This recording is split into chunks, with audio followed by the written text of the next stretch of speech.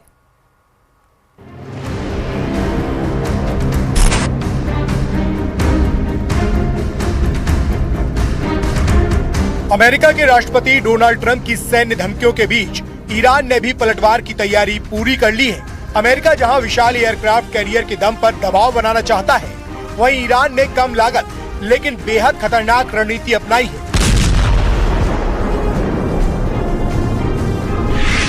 Iran ने समंदर में अपने ड्रोन कैरियर को तैनात कर दिया है।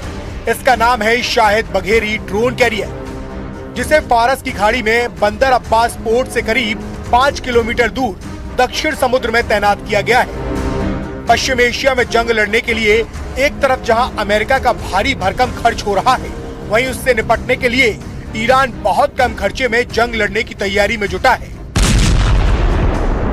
ईरान ने अपने ड्रोन कैरियर को बनाने के लिए एक साधारण कंटेनर शिप का इस्तेमाल किया है।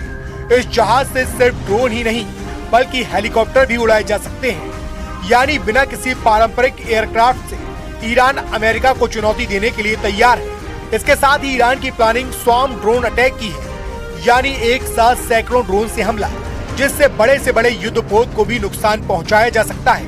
यानी अमेरिका के कैरियर स्ट्राइक ग्रुप के लिए ईरान के ड्रोन कैरियर सबसे बड़ा खतरा है। वहीं ईरान की असली ताकत सिर्फ ड्रोन कैरियर तक सीमित नहीं है। अमेरिका के खिलाफ ईरान दुनिया का सबसे बड़ा ड्रोन युद्ध लड़ने की तैयारी कर रहा है। ईरान के पास 80,000 से ज्यादा शाहिद आत्मघाती ड्रोन मौजूद हैं और वो रोजाना 400 से ज्यादा ड्रोन तैयार कर रहा है। रूस की तकनीक की मदद से ईरान ने ड्रोन उत्पादन को युद्ध स्तर पर पहुंचा दिया है।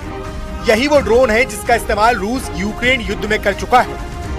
ट्रंप की बार बार दी जा रही धमकियों से खामनेई के बेखौफ होने की एक और वजह है, वो है चीन। चीन ने ईरान को वो मिसाइल दे दी है जिसे एयरक्राफ्ट कैरियर किलर कहा जाता है। इस मिसाइल को खास तौर पर अमेरिकी एयरक्राफ्ट कैरियर को तबाह करने के लिए